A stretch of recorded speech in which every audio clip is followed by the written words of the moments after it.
Assalamualaikum warahmatullahi wabarakatuh. Perkenalkan, saya Boni Samudra Rizky dengan nomor stambuk F231210111. Saya merupakan salah satu mahasiswa dari Prodi Perencanaan Wilayah dan Kota jurusan Arsitektur Fakultas Teknik Universitas Sadulako.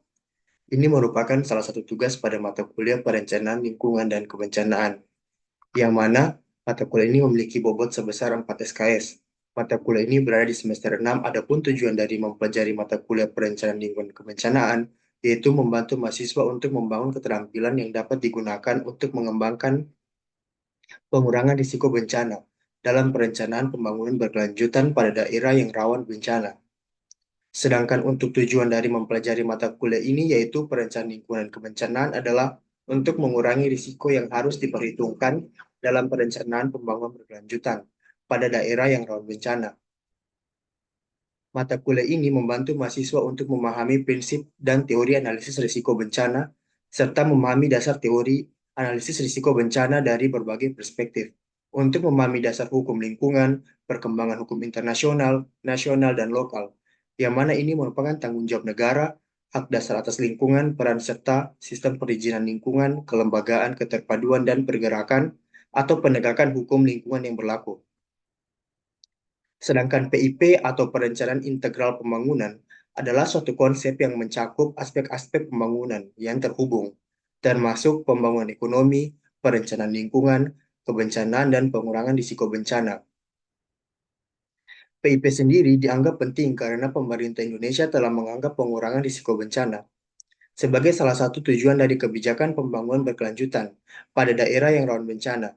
Adapun visi dan misi Universitas Sadulako pada tahun 2020 hingga 2045, yang pertama yaitu visi Universitas Sadulako menjadikan perguruan tinggi berstandar internasional dalam pengembangan iptek berwawasan lingkungan hidup. Sedangkan misi Universitas Sadulako terdapat 4 poin, yaitu yang pertama, menyelenggarakan pendidikan yang bermutu, modern, dan relevan menuju pencapaian standar internasional dalam pengembangan iptek berwawasan lingkungan hidup. Yang kedua, menyelenggarakan penelitian yang bermutu untuk pengembangan iptek berwawasan lingkungan hidup. Yang ketiga, menyelenggarakan pengabdian kepada masyarakat sebagai pemanfaatan hasil pendidikan dan hasil penelitian, yang mana dibutuhkan dalam pembangunan masyarakat. Yang terakhir atau yang keempat yaitu menyelenggarakan akan reformasi birokrasi dan kerjasama regional, nasional, dan internasional. Kaitan antara PIP dengan visi dan misi pada mata kuliah perencanaan lingkungan dan kebencanaan yaitu membantu mahasiswa untuk memahami serta mengembangkan keterampilan yang dapat digunakan untuk mengurangi risiko bencana yang terjadi, yang ada di lingkungan sekitar maupun di luar dalam pembangunan. Menurut Undang-Undang Nomor 32 Tahun 2009 tentang PPLH, lingkungan hidup adalah kesatuan ruang dengan semua benda, daya, keadaan, dan makhluk hidup, termasuk manusia dan perilakunya, yang mempengaruhi alam itu sendiri kelangsungan kehidupan dan kesejahteraan manusia serta makhluk hidup lain. Sedangkan bencana menurut Undang-Undang Nomor 24 Tahun 2007 tentang PB atau penanggulangan bencana, bencana adalah peristiwa atau rangkaian peristiwa yang mengancam dan mengganggu kehidupan dan penghidupan masyarakat yang disebabkan baik oleh faktor alam, faktor non-alam maupun faktor manusia, sehingga mengakibatkan timbulnya korban jiwa manusia, kerusakan lingkungan, kerugian harta benda, dan dampak psikologis.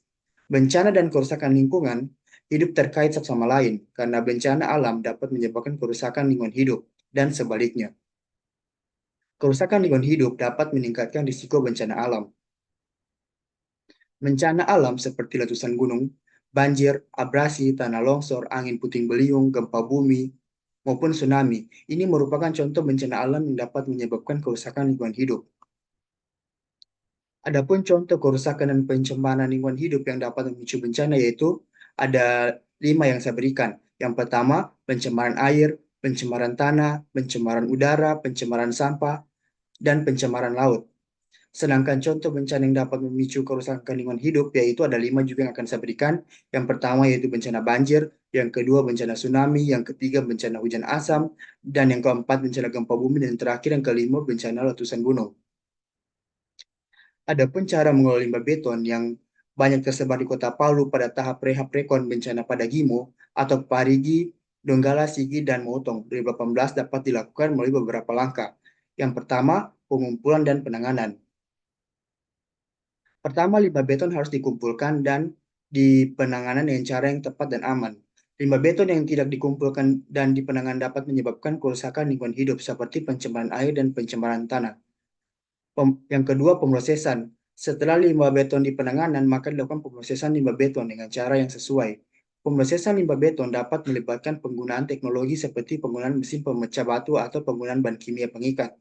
Yang ketiga, pengolahan ekonomi. Selain pengumpulan penanganan, maka juga perlu dilakukan pengolahan ekonomi terhadap limbah beton. Hal ini dapat dilakukan dengan cara mengembangkan usaha pengolahan limbah beton menjadi produk yang bermanfaat, seperti bata ringan atau batu bata. Yang keempat yaitu pengolahan lingkungan. Selain pengumpulan penanganan, maka juga perlu dilakukan pengolahan lingkungan terhadap limbah beton. Hal ini dapat dilakukan dengan cara pengolahan lingkungan hidup, seperti menjaga kualitas air dan tanah. Yang kelima yaitu pengolahan hukum.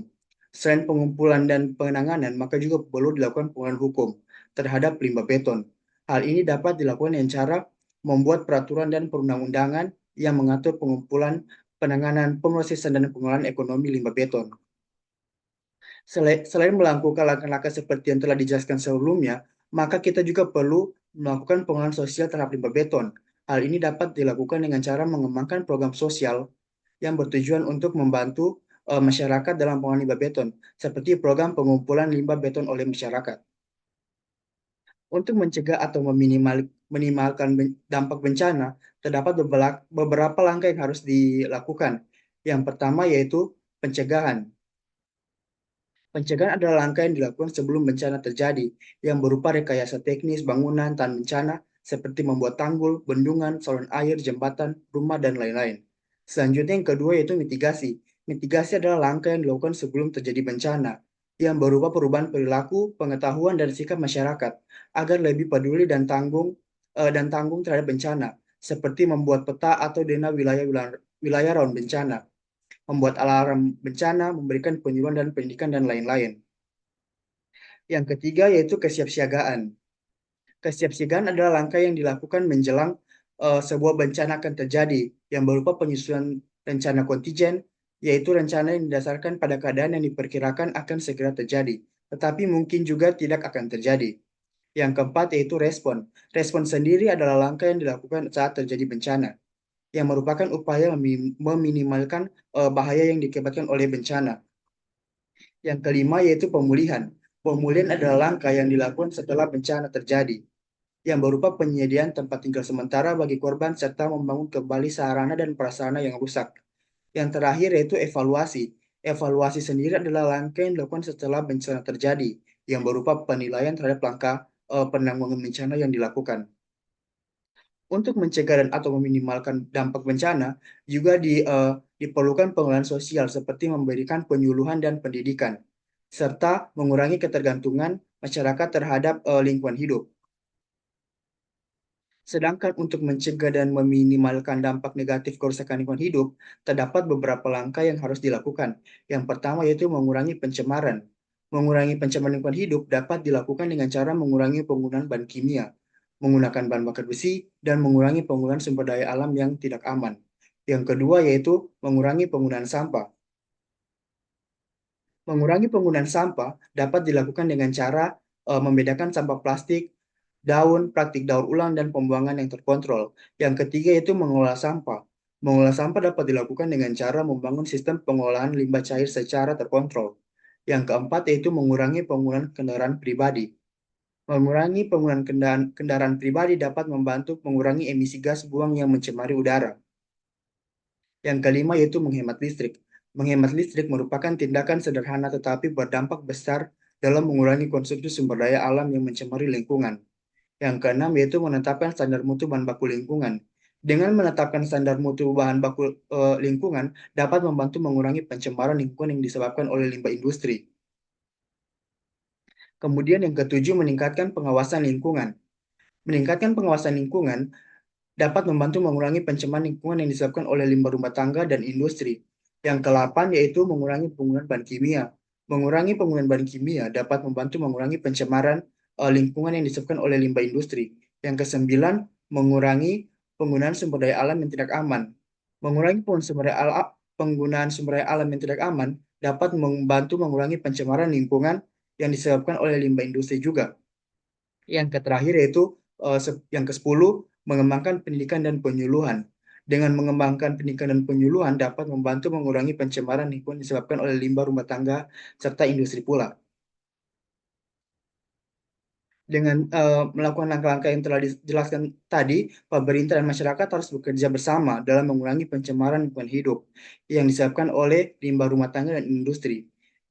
Demikian penjelasan yang saya jelaskan mengenai bencana lingkungan hidup, PIP, Perencanaan Integral Pembangunan, serta visi dan misi Universitas Dulako.